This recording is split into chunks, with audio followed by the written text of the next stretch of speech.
Agenda. இப்போ நம்ம agenda பற்றி பார்க்க போகிறோம். Agenda means a list of items which need to be discussed in a meeting. This term appears in company law where the company secretary has to prepare the list of things to be discussed in a meeting. So, it is his foremost duty to prepare the agenda and the minutes of the meeting.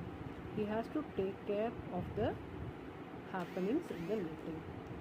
So, the points to be discussed in a meeting is called as an agenda. Thank you.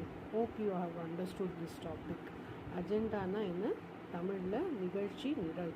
என்ன நடக்க போகுது, இந்த மீட்டிங்கில் என்னென்ன பற்றி பேச போகிறாங்க அப்படிங்கிற டீட்டெயில்ஸை it will be given before the happening of the meeting. Thank you.